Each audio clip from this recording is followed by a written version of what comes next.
Hi Rickard, Hi, Mark. you're putting your gloves on. Oh, yeah. Uh, the fact that I use nitrile gloves is that I don't have water down here, so if I get honey or sticky from propolis or whatever on my hands, well, I can't wash it off. So it's easier to me to use nitrile gloves, heavy duty nitrile gloves. They are not sting proof, as you will see in a short bit, but they are not sting proof, but they do help because the bees have a little bit more problem to get grip on the slippery surface of the nitrile glove to put a stinger in me. But as I said, they are not sting proof. So what I did here approximately 2.5 weeks ago are I put a nuke in here, a small hive on this side. They got 2 or 3 shakes of bees. There would be around 2 pounds of bees, 1.5 pounds. It's approximately 750 grams of bees. They got one comb of honey and bee bread.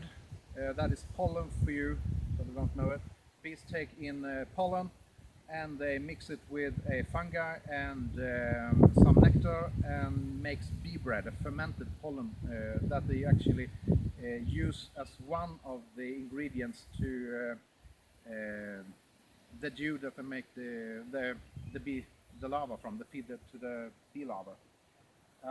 And they also got 2 combs of emerging brood. One of the combs actually were left alone, so that side of the brood died, and I'm going to break it off and reuse the wax of it. And we're going to go in and see here. They had 2 queen cells that I drawn out by themselves. We are going in and see if they actually managed to get a queen to emerge. So that is the work for today on this hive. Okay. And the hive body, the hive size is what I and a few others, friends of mine, call a Chandler hive from Phil Chandler, the barefoot beekeeper. He had these dimensions and measurements for the hives. And for my beekeeping and the Apis mellifera mellifera Nordic, the indigenous bee up here, it is not that perfect beehive. They need a little bit bigger combs and deeper combs. But it works in a pinch, but they are a little bit too small, a little bit. But I'm gonna rebuild it over the next couple of years, so there's no problem there. Hello, ladies.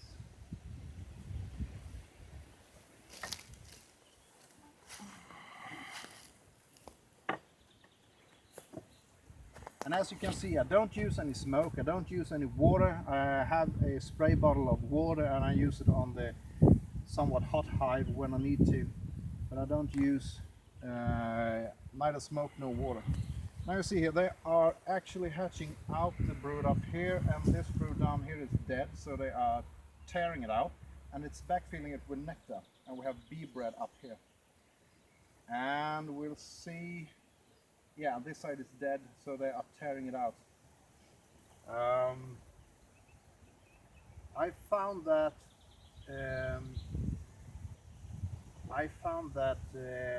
nukes that I make late in the evening, I mean real late in the evening, we're talking 7 or 8 or whatever in the evening, those nukes are actually more viable than those I do in the like 10 or 11 in the morning.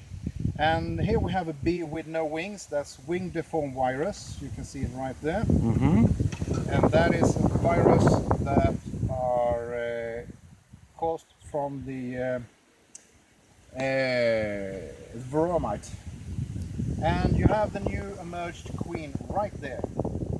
We actually got her on film. You see here? Okay. That is the queen, the newly emerged queen. I can't say if she's made it yet, but there's the queen cell that she emerged from, and that was the opposing queen cell that it was torn out. If you see here, one queen cell is open, they are chewed off the lid of it, and the other one is torn out from the side. The one that was torn out from the side were the killed queen cell, and that is the emerged queen right there. Okay, I'm backing off a bit because Yeah. the bees are getting close to me Yeah. and I'm not fully suited. No. That is good to see. And let's see if we have some eggs in here. And we don't.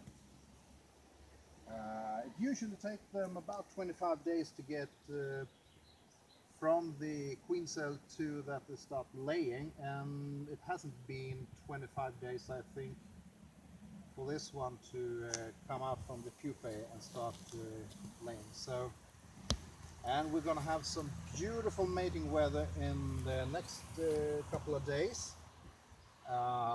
Today is a bit windy for it, but the temperature is right, and within the next couple of days the wind will go down significantly, so it will be a good mating weather for her. And when I look in this hive in a week, I will see if she is mated or start laying, and as soon as I find that she is laying, I'm gonna mark her. I'm not gonna mark her right now because I think that the color dot on the back will actually be a bullseye for the birds when they are hunting for a big juicy bug to find. So now we're gonna go and we're gonna make a pause in this video shortly, and we're gonna go over to another hive body. It's another Chandler hive, and we're gonna open it up. There is an established colony on one side, and we're actually gonna do a queen right nuke from one of the mean hives into the other side. So we're gonna make one nuke there. We're gonna make two separate freestanding nukes on the bench over there, and we're gonna make two nukes in that top bar hive. So when everything comes together tonight, we might have done 5, maybe 6 nukes. We have a place for another nuke in this one. So if I find enough queen cells, I'm gonna make a nuke even here in this side. So let's see what happens, how many nukes I can do, how many nukes I can make. But as it seems right now, 4, maybe 5 nukes. And yeah. Yeah, let's move on. Yeah. Okay, so now I'm suited up, Yeah. ready to come to the happy hive, so to speak. The green, we have a brown and a green hive. That is a Tanzanian tapa hive, or a horizontal frame hive, basically. When I put in tapa hives in it, and I will, over the time, convert it into Tanzanian tapa hive. The difference between a Kenyan tapa hive and the Tanzanian tapa hive are that the Kenyan tapa hive has more sloping edges, so the combs are a bit shorter on the downside than and wider on the upside. When it comes to Tanzanian tapa hive, it's actually a square box, so you got a square comb. And I build those boxes to prove a point when it comes to hot hives. Those are bought as 2 hot hives, and I absolutely love it. They are prolific builders, so that's why I use them.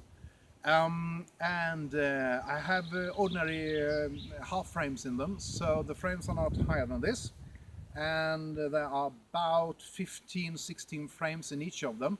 And I know for a fact we got three queen cells on the 3rd comb from the left in one of them, the brown hive. The green hive actually has their own queen in them, and I'm gonna take out the queen with an entourage and put it into the other side of that tapa hive.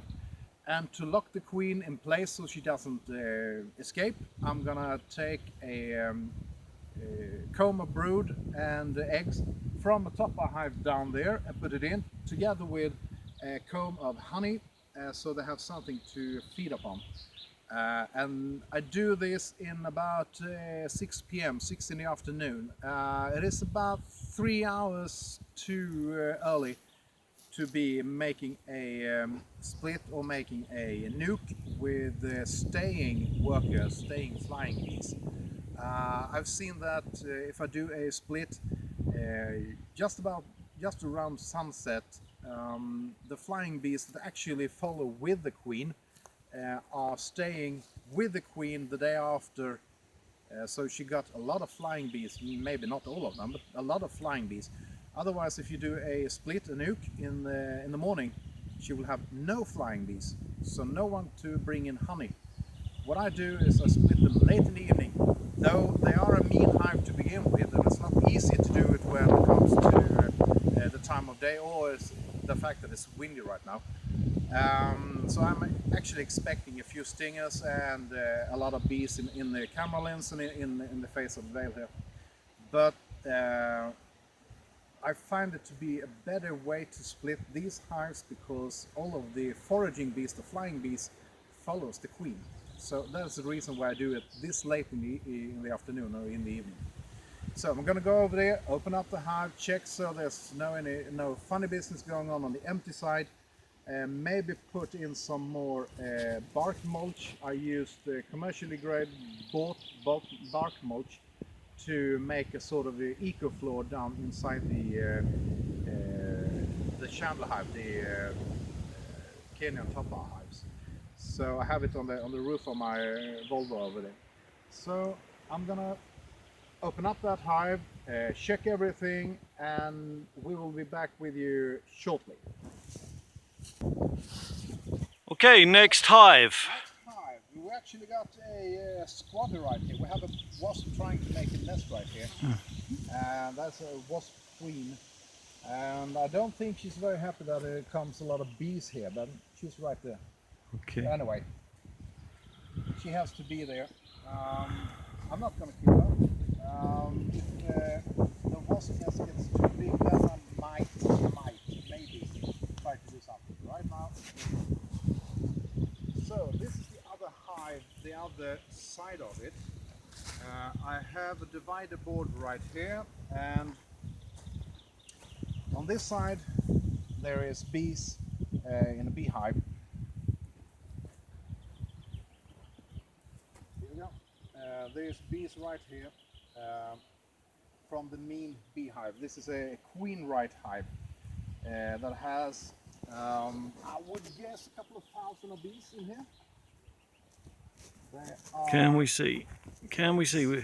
Yeah, you can see they are on 4 bars right there. Okay. Yeah. I'm gonna just go in and have a peek, see if I can find the queen, and then we're gonna continue on the other side.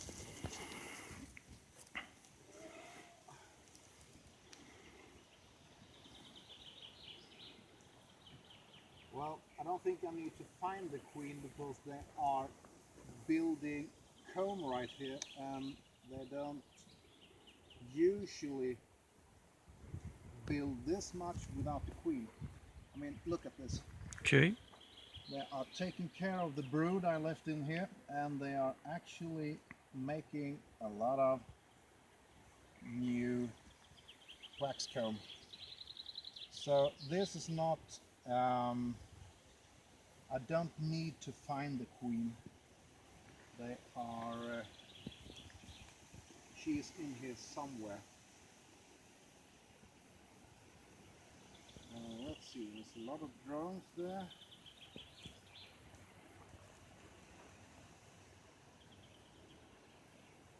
Yeah, well,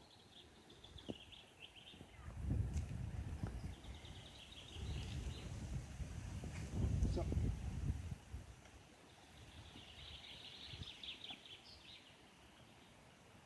we go. Come on, girls, go down, go down. There you go. So now we've closed up that hive. We are going to put in a nuke on the other side, and this is going to be a queen right nuke on this side. So I'm going to put in a couple of top bars, and I'm going to put in the queen and an entourage from that hive over there. So we just open up this side, and we are leaving it open for the time being, because when I'm going to put in the queen here, I can't open up the hive once again. So I'm going to leave this open and hope it doesn't blow together. Any questions so far? No, sounds good. Sounds good, great. So now we have 2 choices. One choice is I go down and fetch a frame of larvae and emerging brood, and the other one I fetch some food for these guys. I think I'm going to go down and fetch a frame of food from this hive. Okay.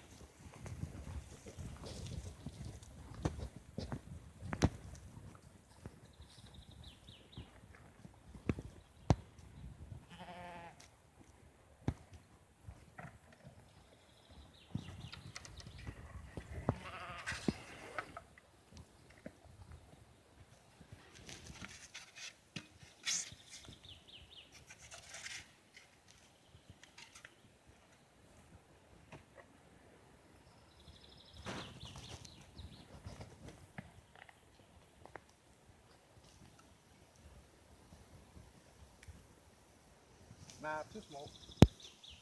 So this one looks actually quite right.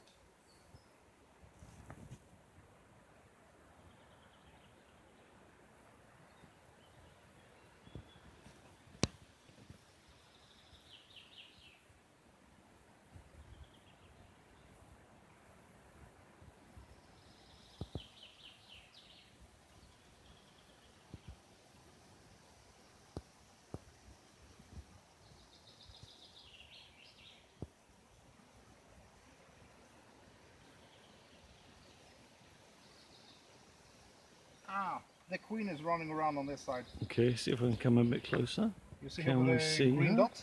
Can Right we there? see it? Mm-hmm. Yeah, that's the queen.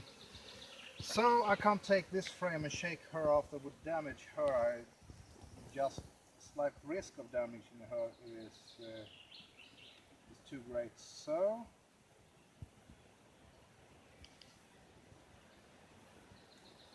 I'll put in this bar.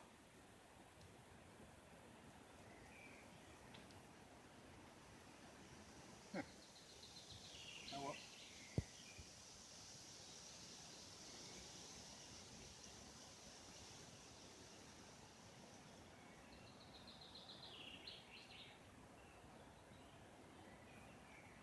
There's practically no food on this one. It's only brood, and this beehive is going to be exploding within a couple of weeks, and I mean really exploding. They are so thick in bees, it's just crazy right now. And there's eggs. Oh, well.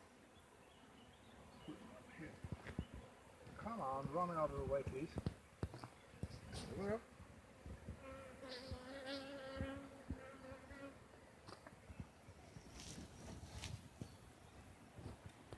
And there's more brood. Dang it.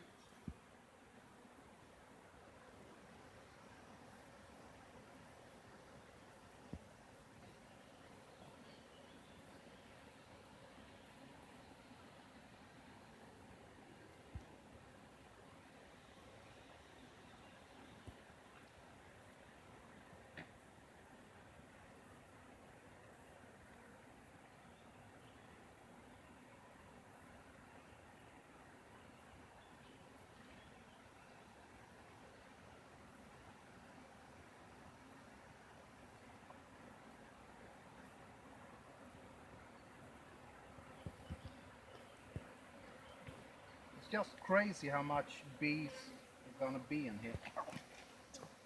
Ah! Two got me.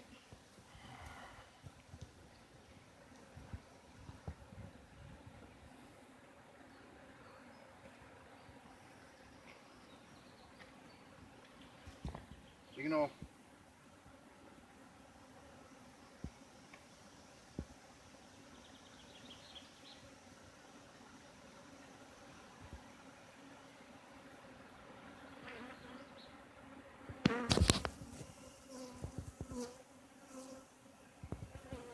so we're just gonna leave this one. Okay. Yeah, they're a bit too hot at the moment. Okay. I Yep. think I got 2 stings in my left thumb and a couple of stings in my jeans actually, but no worries. We're moving away. Nah, I'm not gonna die. No, no, no. As you can see here, they are drawn to black, and that's why the bee suits actually are white is because, or in this case brightly colored anyway, is because they are drawn to black colors. And I used black latex gloves. Not the smartest choice, I know, but haven't found any colored ones that I like. So. Well, you can take a quick picture of me. Flip the pad. Oh yeah. Yeah. Dressed in all white. I've not got nitrile on, but Yeah. yeah.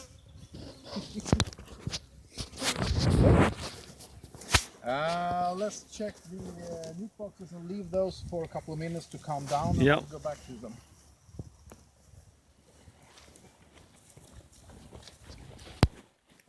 Maybe I'll come round. I'll come round.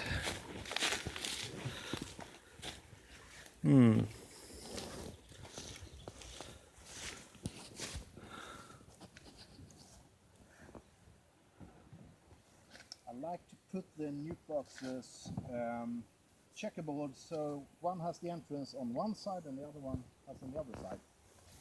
I don't know if that makes any difference in the long run, but it actually makes it easy for me to check the hives, which one is going to swarm or which one is going to... Okay, I'm coming round. Yeah.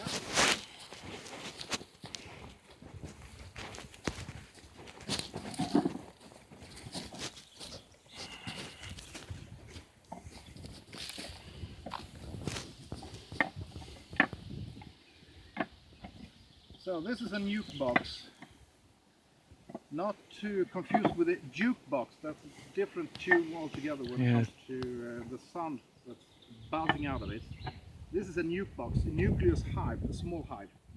And this is what we do when we split a hive. We take queen or queen cells and whatnot and put into a nuke, and we actually, that way we produce a natural swarm. So the bees, they try to swarm. This is, as I said, in 1 week before midsummer, and this is prime swarm time here. And I actually caught one swarm from another beekeeper, and I actually think that one of my hives has swarmed due to the fact that there are so many in there. But we'll see what happens when we open it up. I'll see if the numbers are knocked down, or see if we can find the queen. But I have to do this, I have to split the hives now, otherwise they will just run away basically and find another place to be. I have these bars, I'm going to put them in the other hive up there, make it ready for accepting the beehives, the nukes, and I'm going to go down and find a frame of food and larvae and put in that hive. Okay. So, yeah. I'll stay here then. Stay here and see how many stings I got.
So have they managed to calm down?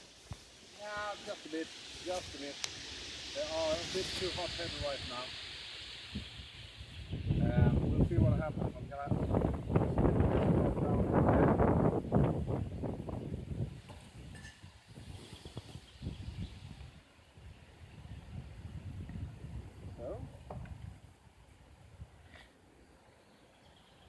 so. Something fell over, whatever it was. Let's see if I can pull this frame out.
So, Okay.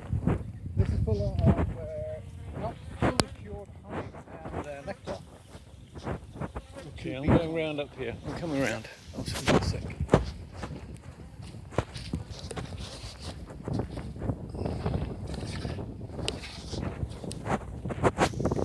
I'm gonna put it on this side and this side to give these girls a boost, and we'll see what happens with these girls within the next couple of days. There we go, and come on. So, yeah, I told you I'm gonna show you a drone. There you have a drone. It's a male bee. It doesn't have any stinger. And it looks like kind of like a weird bumblebee, to be honest. I think they do anyway. But it's a male drone. And since this one is a dark bee, and the combs that I put into this hive to lock the queen in actually comes from lighter colored bees. This one is from the queen, one who took the queen and her entourage over here. Okay. Yeah. These guys are much calmer. Yeah, they are for now. And those were hot. They were a really hot hive. So if you look at my finger, did someone try to put something in my finger? Yeah, there's a stinger there. There's a stinger there. Yeah. I got the stinger right there. Yep. Managed to get away with it. Yeah.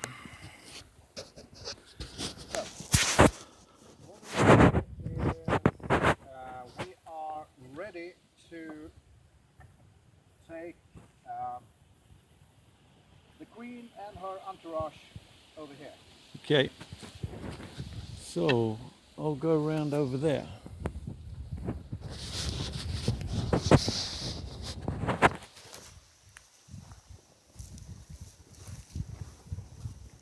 as I said, this is the totally wrong time of day to do this.